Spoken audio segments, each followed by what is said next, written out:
सानो भिडियो बनाउँदैछु। यहाँ आमागासाकी पार्क यस्तो रहेको छ, जापानको आमागासाकी स्टेसनमा रहेको यस पार्क जुन चाहिँ एकदमै सुन्दर छ, एकदमै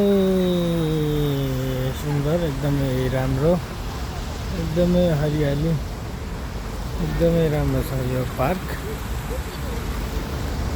जो कोही आउनुभयो भने पनि तपाईँहरूलाई एकदम टाइम स्पेन्ड गर्न, टाइम बिताउनको लागि एकदम राम्रो ठाउँ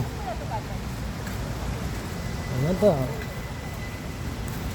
यो जापानमा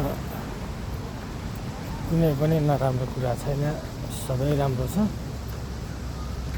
त्यसै गरेर पनि यो आमागासाकी सेन्ट्रल पार्क झन् अति अति अति अति अति अति अति अति राम्रो रहेको छ।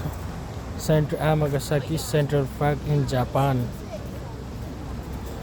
सबैजनाले हेर्न सक्नुहुनेछ। यहाँनिर यस्तो बस्ने ठाउँ रहेको छ। एकैछिन बसौँ भनेर म खोजिरहेको छु। त्यसै गरेर मैले मेरो ब्यागलाई यहाँ राखेँ। ब्यागलाई यहाँ राखेर म पनि बसेँ। त्यस्तै गरेर एकदमै समय बिताउनको लागि एकदमै सहज, एकदमै राम्रो ठाउँ जापान यो आमागासाकी सेन्ट्रल पार्क। यहाँहरूलाई कस्तो लाग्छ कृपया कमेन्ट गरिदिनु होला।